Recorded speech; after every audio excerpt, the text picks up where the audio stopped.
Travel a forested path that winds through history.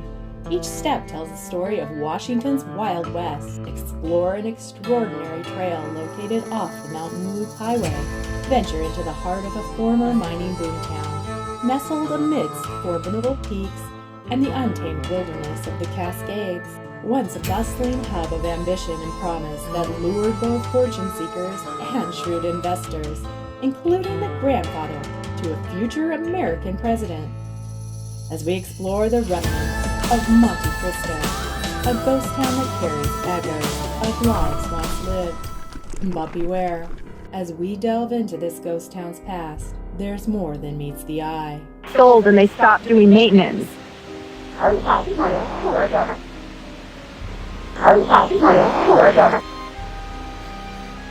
I'm Jill Dell, and this is Tarot on the Trail. I'm an intuitive medium and tarot reader who loves hiking and exploring. Each trail has a story and its own unique energy. I listen as the trails whisper their wisdom and share it with you. If you enjoy this content, please like and subscribe. So saddle up and get ready for a journey through time, uncovering the layers of history of Monte Cristo. Brothers Fred and Jack Wilmans discovered the Monte Cristo gold in 1889 in an area so inaccessible that it seemed that it would be impossible to get a railroad into their claim. Yet they were so sure of the value of their claim, they pooled their savings and cut in a 60-mile-long rough wagon trail road. The brothers knew that the most efficient way to transport their anticipated massive tonnages of ore and concentrate of the claim would be by rail.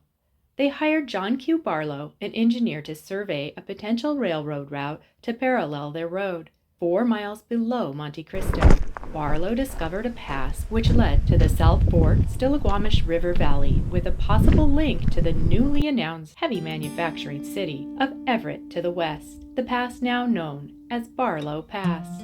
The allure of such a prospect attracted not only miners seeking their fortunes, but business financiers of the era from back east looking to invest in raw materials, minerals, and oil. Savvy investors with deep pockets, like J.D. Rockefeller, at the time, the country's richest man, creator of the Standard Oil Company. A deal was negotiated, and the brothers formed the Everett Syndicate with Rockefeller owning the majority percentage. They were able to build the long-awaited railroad to Monte Cristo.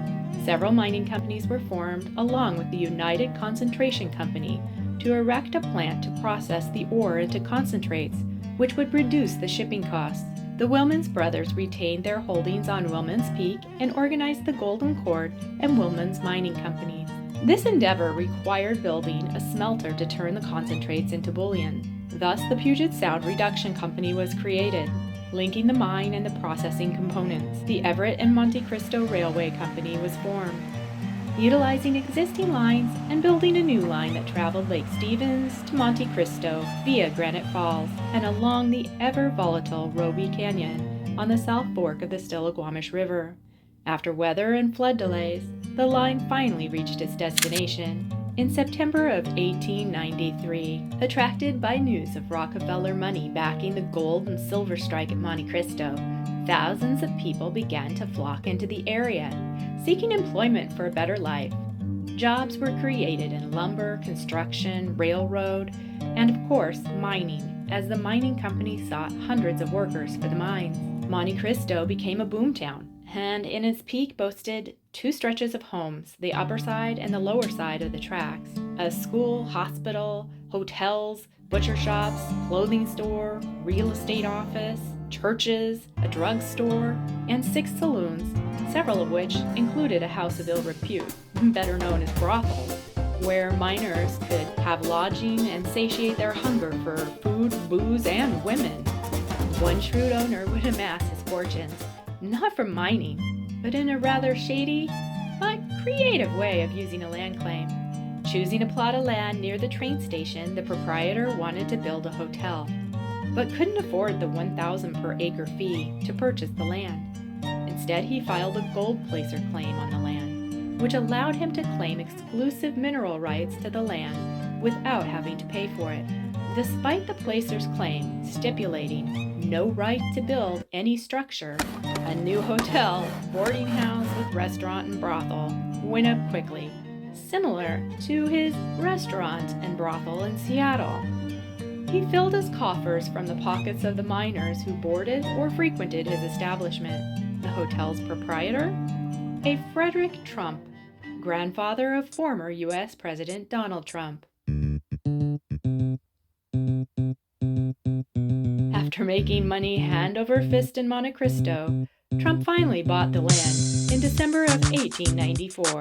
The money poured into Monte Cristo, and all of Snohomish County benefited from J.D. Rockefeller and other rich investors. It seemed it couldn't have happened at a better time. The rest of the country was faltering. The country began declining into a severe depression. Economic activity had slowed, and the Treasury in response reduced the amount of gold it held in the Federal Reserve. Partially due to the Sherman Silver Purchase Act, the recession raised rates of defaults on loans, weakening the bank's balance sheets. Known as the financial panic of 1893, it became one of the most severe financial crises in history. The United States was on the gold standard, which meant that notes issued by the Treasury could be redeemed for a fixed amount of gold. The falling gold reserves raised alarms that the Treasury wouldn't be able to make good on the notes it had issued. Patrons began to withdraw funds from banks countrywide. Fears swelled, and the withdrawals accelerated, leading to widespread runs on the nation's banks. While Monte Cristo seemed to have dodged the bullet of this national crisis, its momentary respite was to be short-lived. Mining operations at Monte Cristo were plagued, and some say cursed, from the beginning. Along with delays from weather, the national recession froze credit, and wages fell. President Grover Cleveland summoned an emergency session of Congress on August 7, 1893, for the repeal of the Sherman Act to prevent further depletion of the government's gold reserves, which slowed the withdrawals on the banking system, but the nationwide depression would continue for several more years. Of major influence in Monte Cristo was a man named Frederick Gates. Gates met and was entrusted to oversee Rockefeller's philanthropic ventures. In time, Rockefeller would place him to oversee his business ventures as well. In his memoirs, Rockefeller states that Gates had a great store of common sense. Rockefeller's trusted advisor, Gates extricated the financier from non-producing gold mines in Colorado.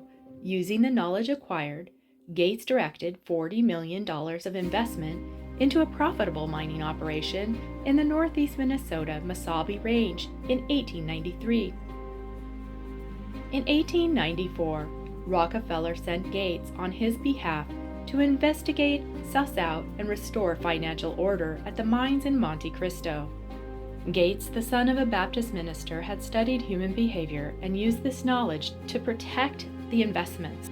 Over the next several years, Gates completely reorganized the companies involved, forcing out other investors and mine owners in favor of loyal Rockefeller men. In 1895, workers went on strike and spent weeks freezing in the snow waiting for the rail line fixes to be completed. Poor working conditions and substandard pay led to labor unrest. However, losses from initial owner concessions were regained the next year in 1896 with the imposition of longer shifts coupled with raising the boarding costs. Individuals who acted out in word or deed or that were deemed troublesome were replaced, often with Cornish and other immigrants from Rockefeller mining companies back east. Due to the ongoing depression, the miners had little bargaining power. The lower wages and longer hours didn't sit well with them, and loyalties to Rockefeller's ventures began to wane. Yet the greatest limiting factor for profits was the severe Cascade Mountain Range winter weather. 1896 was a prosperous mining year. However, major flooding that November damaged and destroyed railroad tunnels and track. Keeping the railroad open cost far more than anticipated, aggravated by the syndicate's decision to originally locate the grade too close to the river through the Roby Canyon. This necessitated construction of 6 completed tunnels, but also placed the tracks well within the range of floodwaters. Tunnels were damaged twice that year. It was about this time that the few years of mining revealed that while there was gold and silver in Monte Cristo, it was not nearly as much as had once been forecasted. Trump took his leave, heading back to Seattle in his restaurant business. And later in 1897, he sold off his property in Monte Cristo and Seattle as he went north to Canada, taking advantage of the Klondike gold rush in the same manner. Meanwhile, the mining output again reached record levels in 1897, yet the intense autumn floods in November again devastated the region's infrastructure. The tunnels collapsed disastrously. It was the worst flood known to date and caused massive damage to the railroad, the lower town site, and downstream settlements. With no hope for fresh supplies that winter, Monte Cristo was abandoned, its residents walking down the damaged tracks and remaining bridges to Granite Falls, carrying what they could and asking for shelter. Few returned. Many of the Monte Cristo miners, unsure of the mine's future and already having a distaste for the mishandling of it thus far, took the opportunity to leave for the new mining booms of the Klondike. Businesses moved or closed up. The repairs at this time steeply cut into mining profits.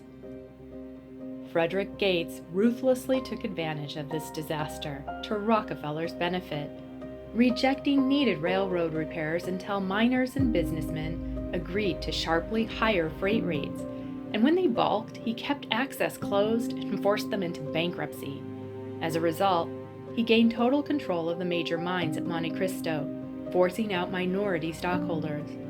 In 1899, he sold off all of Rockefeller's Everett holdings to the Great Northern Railway, keeping the mining-related companies by reorganizing as Monte Cristo Company and Monte Cristo Railway Company, and from 1900 to 1903, a steady production ensued. However, problems with ore quality and impurities plagued the Monte Cristo concentrator and the Everett smelter.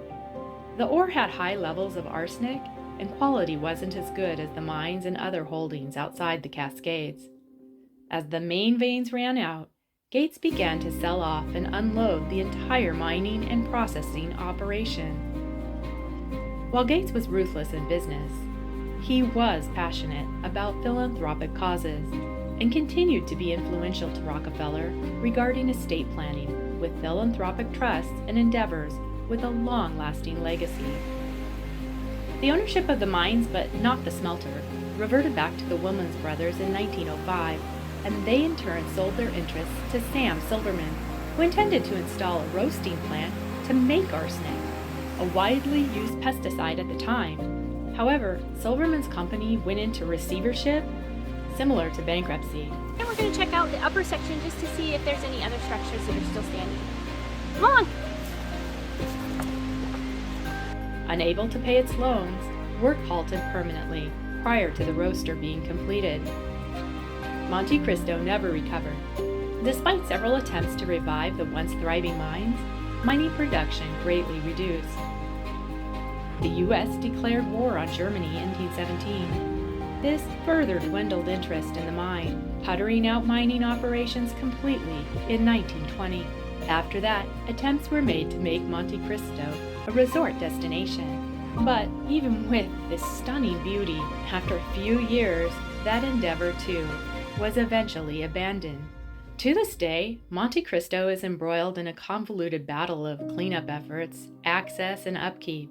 Recent cleanup efforts of the area began in 2007 that Washington State oversaw to remove and mitigate toxic waste used in the mines and concentrator. Continuing stewardship from the Monte Cristo Preservation Association helps to maintain the structures and current trail access. From Gold Rush Boomtown to failed tourist destination, later left a polluted ghost town that still faces controversy in preservation and cleanup.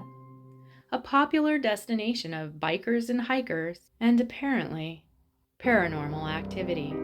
While the current population is 0 on the census, many recreating here have reported hearing voices, the sounds of metal striking rock, often accompanied by the eerie feeling of heaviness and despair among the mine openings, collapsed tunnels, historic town site, and the upper Dumas Street concentrator and campground areas.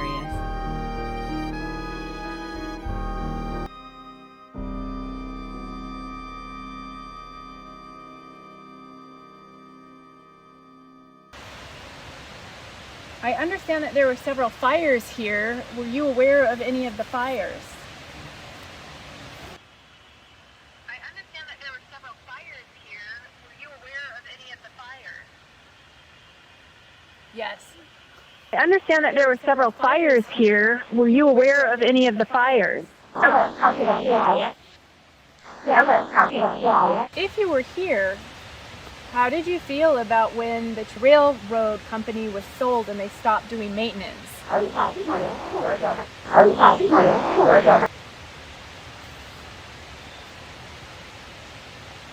And the town basically became defunct of mining and became kind of a resort cabin area.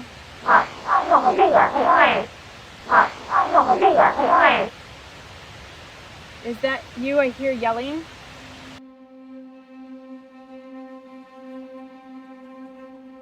I'd love to hear from you. I'd love to hear from you. Were you upset when they shut the mine down?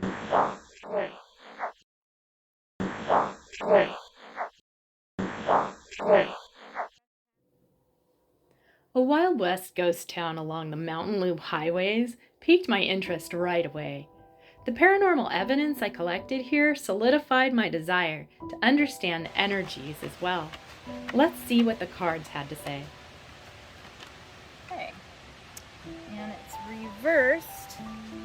It is number 15. The shadow, the past, the devil card.